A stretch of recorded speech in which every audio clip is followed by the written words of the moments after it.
11:24, Juan Camilo, y cambiamos de tercio. Vamos a hablar de temas nacionales que son menos amables, porque partió el presidente Gustavo Petro en las últimas horas rumbo a China, dice él, para hablar de tú a tú con Xi Jinping, el presidente del gigante asiático, en medio de no solo críticas por lo que implica ese viaje, el mensaje comercial que envía a Estados Unidos, sino también dejando la casa fuera de orden. Exactamente, ese ingreso a la ruta de la seda, que sin duda alguna pues tendrá reacciones. Ya han aparecido distintos líderes de gremios económicos, las reacciones a ese ingreso de la ruta de la seda, pero deja la casa ardiendo. Sí, aquí en temas políticos. Oiga, al fin, ¿quién quedó de presidente delegatario? Guillermo Alfonso Jaramillo. Finalmente fue el ministro de Salud. Exactamente, y de hecho ya salió el decreto. Ahí se dio un malentendido.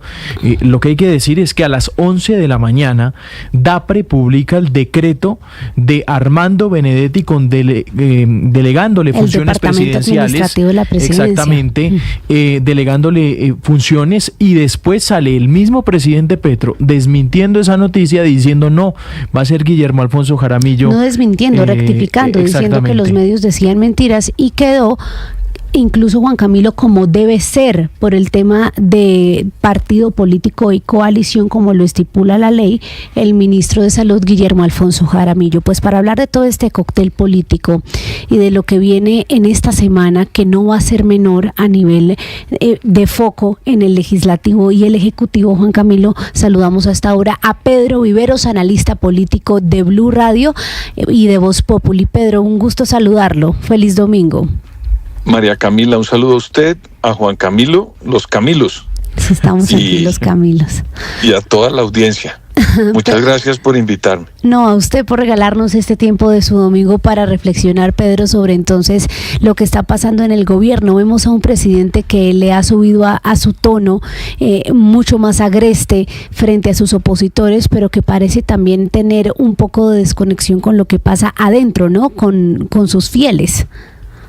Pues a mí me sorprende varias cosas. Del mismo día que ustedes hablaban ahora, fue el mismo día lo que ocurrió, con una diferencia de horas entre el decreto del presidente de la República entregándole funciones delegatarias a Armando Benedetti y luego cambiándolo. Ahí ya hay un momento donde uno dice, bueno, pero ¿qué está pasando? Porque ese decreto lo vimos todos en la página de presidencia, firmado por el señor presidente, y luego lo cambia, pero no contento con ello, unas horas después y con 6 horas de retraso, llegó al Catatumbo y no sabía el presidente que no había renunciado a un funcionario que era el que hacía el evento. Entonces, lo que uno percibe hacia afuera es que cuando mínimo no hay una organización de vida entre alguien que debe coordinar pues este tipo de cosas. En todos los gobiernos pasa que un presidente se va de viaje y le entrega unas funciones a un ministro. En todos los gobiernos hay giras permanentes por todas las regiones del país, pero yo no había visto que un gobierno tuviera en un mismo día, por ejemplo, tanta falta de sincronización con los funcionarios del gobierno. Para no hablarle de las otras 2 perlas de ese mismo día, ¿no? Que si usted me permite también se las recuerdo a la audiencia. Mencionémoslas. Ese mismo día la Fiscalía General parece le abrió una investigación con unos cargos muy complejos a la canciller de este gobierno. Y no contento con eso, ese mismo día en el sur del país, en la frontera con Ecuador, hubo unos enfrentamientos con unas fuerzas irregulares de Colombia y con el ejército regular e institucional del Ecuador, y hubo 12 policías, si no estoy mal, o militares ecuatorianos muertos. Esto ocurrió en un solo día, ¿no, María Camila y Juan Camilo? Sí. Entonces yo sí creo que el término de ustedes de que la casa se quedó ardiendo mientras el presidente se va para China es real. Ardiendo y desordenada también, porque eso del Catatumbo le ha dado la vuelta a las redes sociales, además porque desautoriza o hace quedar muy mal a su amigo entrañable, muy cercano, Gustavo Bolívar, lo que pasó en el Catatumbo, que explica un poquito lo que decía Pedro Viveros. El presidente escucha el orden del día, lo están dictando, y algo que yo sinceramente nunca he visto, y es que un presidente empieza, lo que hace es intervenir en el orden del día y dice: el orden del día no va a ser así, porque funcionario que renunció no habla. Sí. Y precisamente se refería a su amigo entrañable Gustavo Bolívar. Pero en ese viernes tan especial para este gobierno nacional, precisamente, uno ve, pues, además de cierto desorden, también un presidente, pues, que no le hacen caso. Pues mire, Juan Camilo, yo no voy a... Es que yo soy muy respetuoso de la institucionalidad. Tengo ese problema, yo respeto mucho eso. Entonces, no quisiera decir que al presidente no le hacen caso. Pero lo que sí le puedo decir, Juan Camilo, es que yo veo que el presidente no está encima de las tareas permanentes que requiere un cargo como ser presidente de Colombia. Es que este es un país muy complejo, Juan Camilo, de gobernar. Este es un país que no puede usted como mandatario descuidarse un minuto de nada, porque ocurre de todo. Es un país que tiene diferentes frentes para manejar y liderar la nación. Entonces, si usted me pregunta, yo lo que veo es un presidente que no está haciendo la tarea permanente sobre los temas como debería hacerlo un mandatario. Yo le voy a poner un ejemplo por alguien por quien yo no he votado nunca, que se llama Álvaro Uribe Vélez. Uno puede decir lo que sea de Álvaro Uribe, pero ese señor estaba todo el tiempo, como él lo decía, trabajar, y uno lo veía en eso.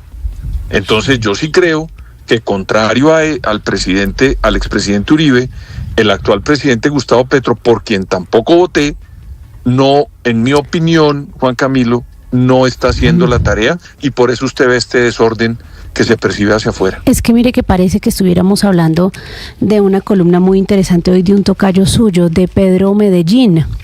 No sé si la pudo ver en El Tiempo, se llama ¿Tiene futuro nuestro futuro? Es la parte 1.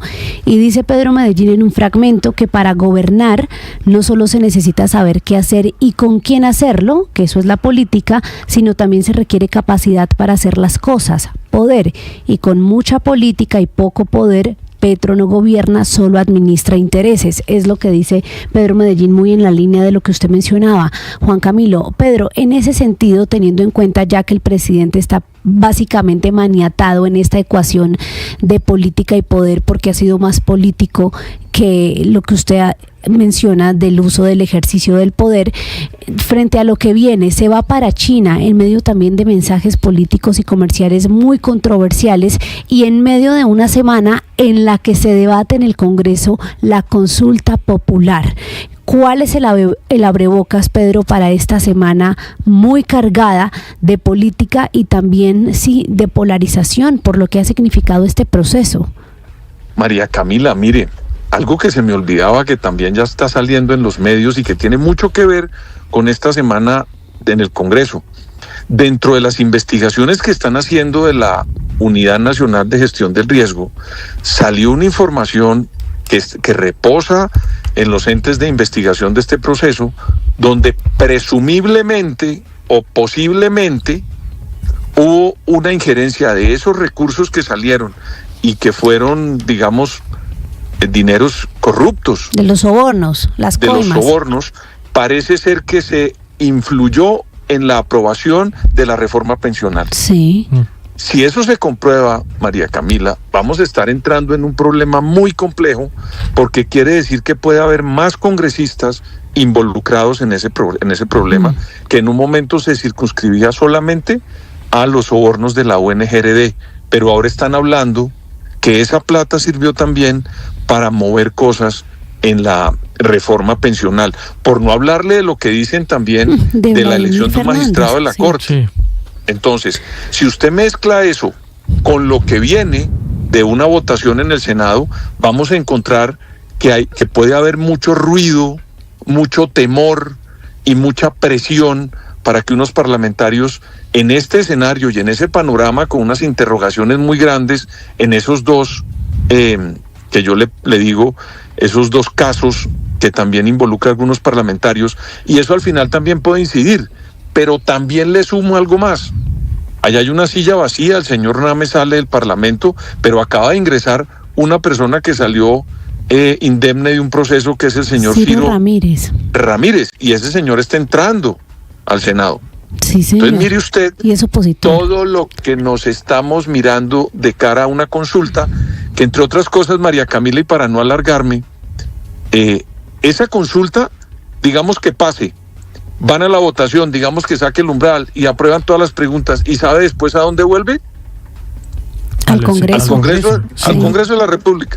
No es vinculante. Entonces, es decir, vamos a gastarnos, Juan Camilo y María Camila, 750 mil millones de pesos para volver al Congreso. Exactamente, a discutir lo mismo. Sí, señor. Exactamente, Pedro. Bueno, hay otro hecho, además de este de la consulta, que también ha marcado, y es el tema de Laura Sarabia y la Comisión de Relaciones Exteriores. Qué desautorizada tan brava le metió el presidente Petro a la canciller, y lo que ya muchos medios de comunicación están advirtiendo, Pedro, las grandes diferencias ya que existen, el divorcio, casi que irremediables, las grandes diferencias entre Laura y el presidente Petro, ¿no? Mire, Juan Camilo, mientras usted habla y me hace esa pregunta, yo no sé por dónde respondérsela, porque tiene muchas aristas, pero voy a tratar de hacerlo en una. Hay algo que se llama la responsabilidad política. Cuando a un funcionario, Juan Camilo, le abren este tipo de investigaciones en el que está involucrada la canciller en diferentes procesos, ¿no? Uno pensaría que lo normal es asumir la responsabilidad política y ir allá donde toca a defenderse, pero no sometiendo la institucionalidad a lo mismo. Entonces, por ese lado, a mí me parece que ya a la canciller se le complican muchas las situaciones, porque, le repito, son una serie de cargos muy grandes. Lo segundo, y aquí voy por la otra arista donde le voy a tratar de responder la pregunta. Todos en Colombia sabíamos que la doctora Sarabia no tenía la capacidad intelectual para abordar la Cancillería. Y esto hay que decirlo sin temor, porque uno en esto tiene que ser muy serio. Una persona con el conocimiento de la doctora Laura Sarabia, todos los colombianos sabíamos que no estaba preparada. Es que, Juan Camilo, por esa Cancillería han pasado personas muy importantes de este país, con mucha preparación, porque se requiere fondo y forma para poder representar los intereses del país. Entonces, la doctora Laura, cuando acepta la Cancillería, se desgasta, porque muchos errores que a otras personas con responsabilidad seguramente no se le hubieran pasado, a ella sí. Por ejemplo, de la comisión asesora.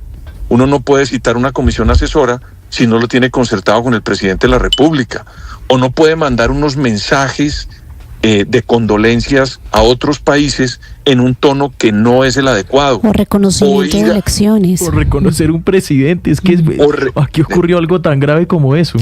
Entonces, yo lo que le quiero decir con esto es que, mire, las elecciones le dan a usted la legalidad, pero el gobierno le da la legitimidad, Juan Camilo. Usted puede ganar unas elecciones y es el legítimo presidente, pero ¿quién le da la legitimidad? Es el ejercicio del gobierno, el que lo legitima. Entonces usted, cuando se da cuenta de todo esto que está pasando, es un gobierno legal, pero yo pongo cada día más en duda la legitimidad de un